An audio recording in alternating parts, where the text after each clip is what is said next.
क्योंकि सुबह के पहले कुछ मिनट यह तय करते हैं कि आज आपका मन आपका मालिक रहेगा या परिस्थितियां। एक पल के लिए आंखें बंद करके सोचिए, अगर आज भगवान स्वयं आपके सामने खड़े होकर कहें, मांगो, आज तुम्हें क्या चाहिए, तो आप क्या मांगेंगे? धन, सफलता, परिवार की सुरक्षा, किसी बीमारी से मुक्ति, या फिर वह चीज मांगेंगे जिसके मिल जाने के बाद इन सब की चिंता ही कम हो जाए? ऋषि अष्टावक्र जी की दृष्टि से देखें तो मनुष्य की सबसे बड़ी समस्या यह नहीं है कि उसके पास कम है। सबसे बड़ी समस्या यह है कि उसके भीतर दिशा कम और इच्छाएं अधिक हैं। वह बहुत कुछ चाहता है, लेकिन यह नहीं जानता कि वास्तव में उसके लिए कल्याणकारी क्या है। इसीलिए आज की यह सुबह की प्रार्थना बहुत विशेष है। आज भगवान से लंबी चौड़ी प्रार्थना नहीं करनी है, बस 10 बातें कहनी हैं। लेकिन इन 10 बातों को केवल शब्द समझकर मत बोलिएगा। हर बात को अपने जीवन से जोड़कर बोलिएगा, क्योंकि जब प्रार्थना केवल होठों से निकलती है तो वह शब्द रहती है, और जब वही प्रार्थना हृदय से निकलती है तो वह संकल्प बन जाती है। तो कल सुबह नहीं, आज से ही जब भी आपकी आंख खुले, भगवान से ये 10 बातें जरूर कहिए। और 10वीं बात तक पहुंचते पहुंचते शायद आपको एहसास होगा कि आप भगवान से केवल कुछ मांग नहीं रहे, आप अपने भीतर एक नया मन बना रहे हैं। पहली बात, हे भगवान, आज मुझे सही रास्ता दिखाइए। सुबह की पहली प्रार्थना यही होनी चाहिए, हे भगवान, आज मुझे सही रास्ता दिखाइए। क्यों? क्योंकि जीवन में हर समस्या का कारण रास्ते की कमी नहीं होती। कई बार समस्या यह होती है कि हमारे सामने कई रास्ते होते हैं और हमें पता नहीं होता कि कौन सा रास्ता हमें शांति तक ले जाएगा। एक रास्ता धन की ओर जाता है, दूसरा प्रसिद्धि की ओर, तीसरा सुविधा की ओर, चौथा दूसरों को खुश करने की ओर। लेकिन इनमें से कौन सा रास्ता आपके भीतर संतोष पैदा करेगा, यही समझना कठिन है। मिथिला के राजमहल में एक बार राजन ने ऋषि अष्टावक्र जी से पूछा, गुरुदेव, मनुष्य को सही निर्णय कैसे लेना चाहिए? ऋषि अष्टावक्र जी ने कहा, जब मन अपनी इच्छाओं से भरा हो तब निर्णय लेना कठिन होता है। जब मन शांत हो जाता है तब सही और गलत के बीच का अंतर स्वयं दिखाई देने लगता है। सोचिए, जब मन में क्रोध होता है तो हम ऐसा निर्णय ले लेते हैं जिसका पछतावा वर्षों तक रहता है। जब मन में लालच होता है तो हमें गलत रास्ता भी सही दिखाई देने लगता है। जब मन में अहंकार होता है तो सामने वाले की अच्छी बात भी बुरी लगती है। इसीलिए सुबह भगवान से कहिए, प्रभु, आज मेरी बुद्धि को इतना प्रकाश देना कि मैं सही और गलत में अंतर समझ सकूं।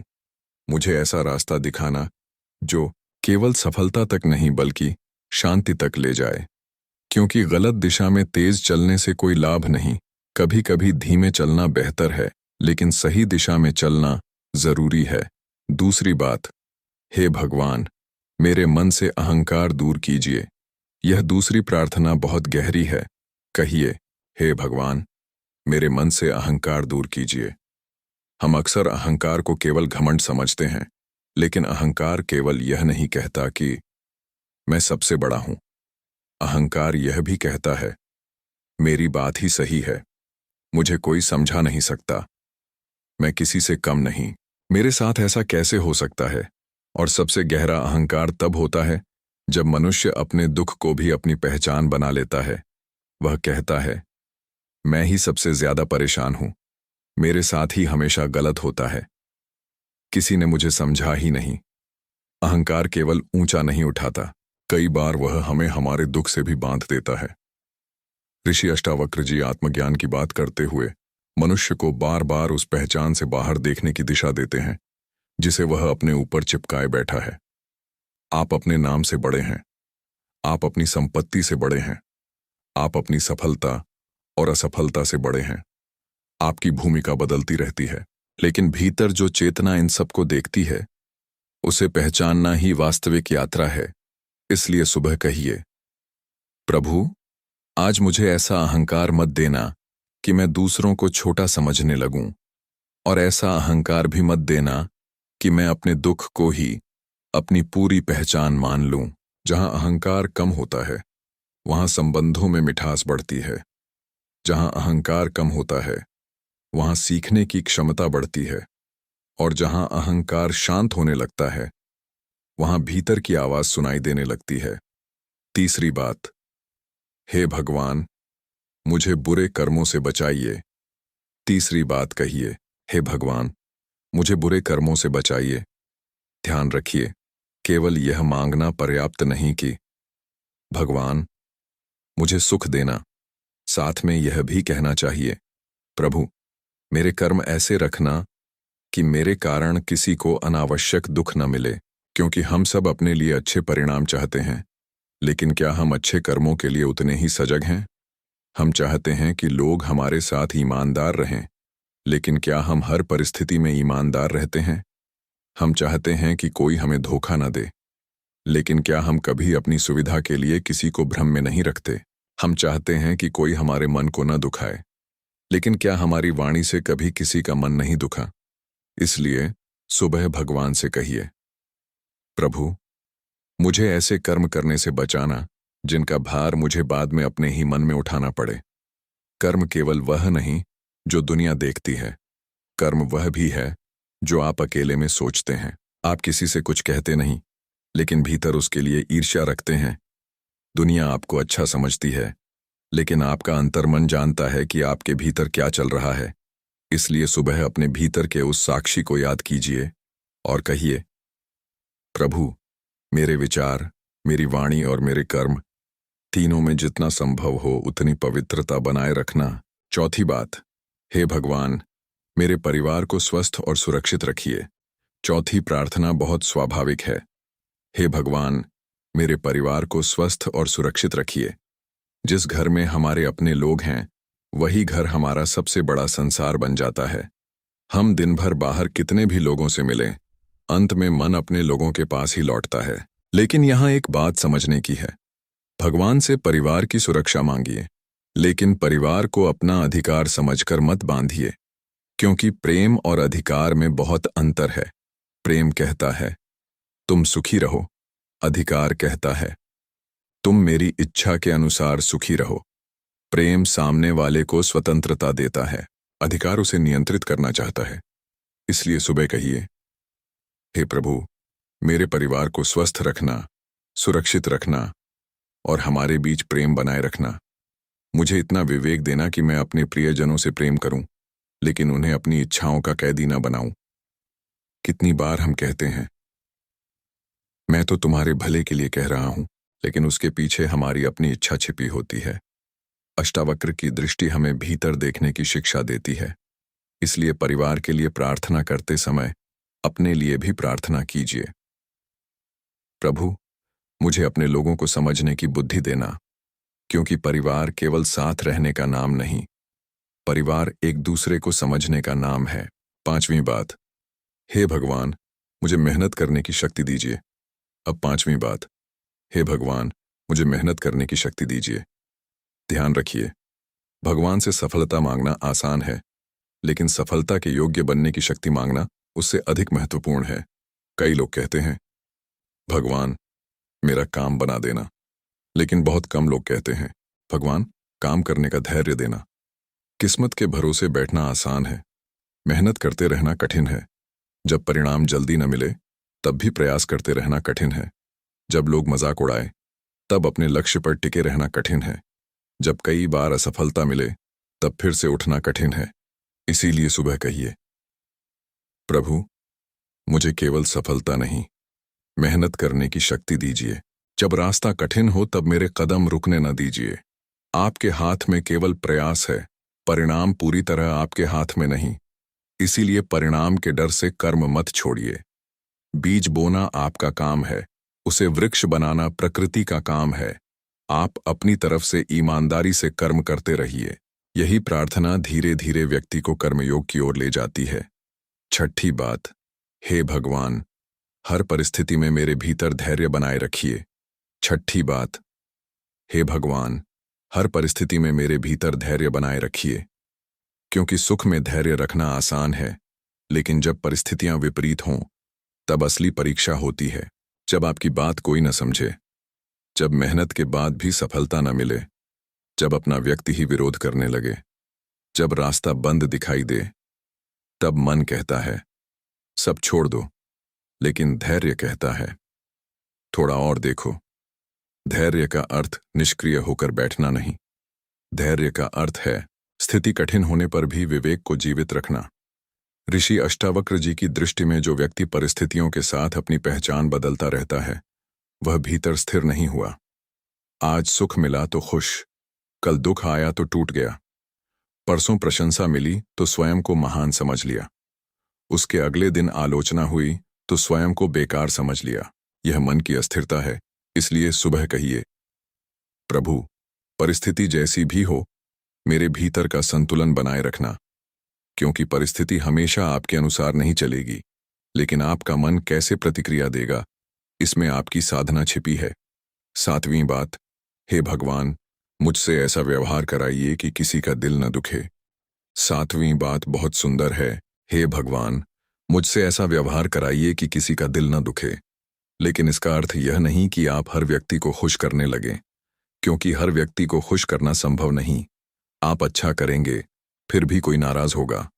आप चुप रहेंगे, फिर भी कोई आपके बारे में कुछ कहेगा। आप मदद करेंगे, फिर भी कोई आपके इरादे पर संदेह कर सकता है। तो प्रार्थना यह नहीं है, प्रभु, कोई मुझसे नाराज ना हो। प्रार्थना यह है, प्रभु, मेरी ओर से किसी के साथ अन्याय न हो।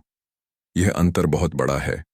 किसी को खुश करना आपके नियंत्रण में नहीं, लेकिन किसी के साथ गलत व्यवहार न करना आपके हाथ में है। आपकी वाणी में अपमान न हो, आपके व्यवहार में छल न हो, आपके निर्णय में अनावश्यक क्रूरता न हो, और यदि किसी को मना करना पड़े तो भी सम्मान के साथ करें। यही मनुष्य की वास्तविक सुंदरता है। 8वीं बात, हे भगवान, जो मिला है उसके लिए आभार व्यक्त करने की बुद्धि दीजिए। 8वीं बात, हे भगवान, जो मिला है उसके लिए आभार व्यक्त करने की बुद्धि दीजिए। यह प्रार्थना मनुष्य के भीतर का अभाव बदल देती है, क्योंकि हम जो नहीं मिला उसकी सूची बहुत जल्दी बना लेते हैं, लेकिन जो मिला है उसकी सूची बनाना भूल जाते हैं। सुबह आंख खुली, यह कम है क्या? सांस चल रही है, यह कम है क्या? परिवार में कोई अपना है, यह कम है क्या? 2 वक्त का भोजन उपलब्ध है, यह कम है क्या? चलने के लिए पैर हैं, देखने के लिए आंखें हैं, सुनने के लिए कान हैं, सोचने के लिए बुद्धि है, और फिर भी मन कहता है मेरे पास यह नहीं है। यही तुलना दुख पैदा करती है। इसीलिए सुबह कुछ क्षण रुककर उन चीजों को याद कीजिए जो आपके जीवन में है। कहिए, प्रभु, मुझे इतना विवेक देना कि जो मेरे पास नहीं है उसके पीछे भागते हुए मैं जो मेरे पास है उसकी कीमत न भूलूं। कृतज्ञ मन गरीब परिस्थितियों में भी समृद्ध रह सकता है, और शिकायत करने वाला मन बहुत कुछ पाकर भी गरीब रह सकता है। 9वीं बात, हे भगवान, मुझे सच्चाई के मार्ग पर चलने की प्रेरणा दीजिए। 9वीं बात, प्रभु, मुझे सच्चाई के मार्ग पर चलने की प्रेरणा दीजिए। सच्चाई का रास्ता हमेशा आसान नहीं होता। कई बार झूठ तुरंत लाभ देता है। सच बोलने पर नुकसान उठाना पड़ सकता है।